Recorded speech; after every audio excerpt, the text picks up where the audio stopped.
The Olympic Games, the pinnacle of sport.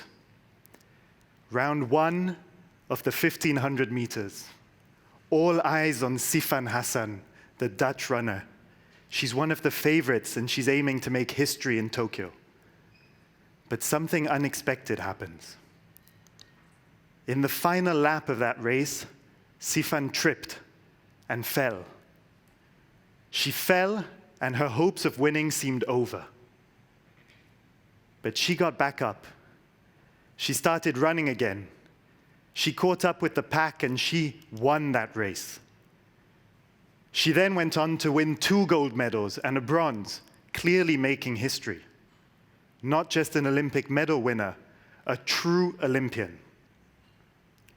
Her success in Tokyo brought joy to many of you in this room and many in the Netherlands.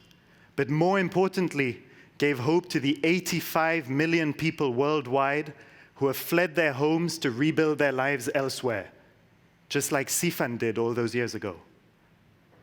But Sifan is just the tip of the iceberg. Her fight against adversity is broadcast, her immense talent is visible to us all, and her unbeatable spirit has a stage. Most displaced people are voiceless and are not given the tools to shine like Sifan does. Many live in refugee camps, far away from their homes, far away from us, with little to do and almost no support for their talent. When people spend 17 years on average in a camp, trying just to survive, can you imagine trying to thrive? So what happens is that we stand on the side. We look at these images and we feel sorry for them. We speak about them as if they are one homogeneous group. They have suffered, they have lost their homes. Some of us even blame them for all our problems and see them as a threat, when in fact, the vast majority of refugees live in the countries of the global south. So I suggest we stop with both these narratives and instead start seeing refugees as the biggest pool of untapped potential and talent in the world.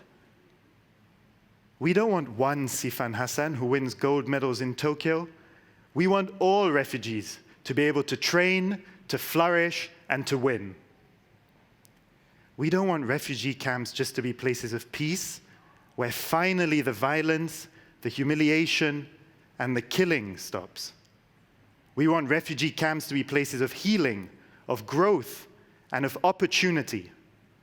That's why we at Klabu build sports clubs in refugee camps, like our first one here in Kenya, for people to discover or rediscover that unbeatable spirit that lifted Sifan onto the podium 3 times.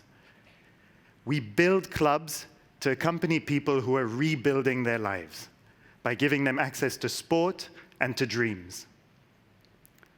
Our clubs are community-run spaces where people can borrow sports equipment, play and watch sports, listen to music, and relax. The Klabu is a place for you to have fun, for you to make friends, and for you to feel at home.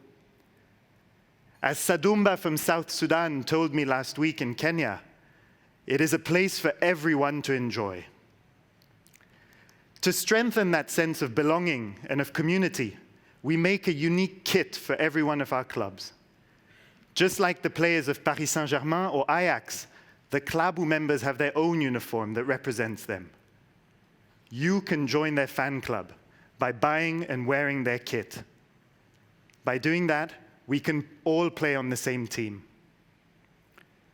So if we want more stories like Sifan's to be shared, we need to make sure that refugees can have hopes and dreams beyond just survival. We also need to stop speaking about them, because each refugee has a unique story and talent, just like Sifan. Together, let's build a club for those who don't have one, so that refugees everywhere can overcome their trauma, stand up, and finish their race just as Sifan did. Thank you very much.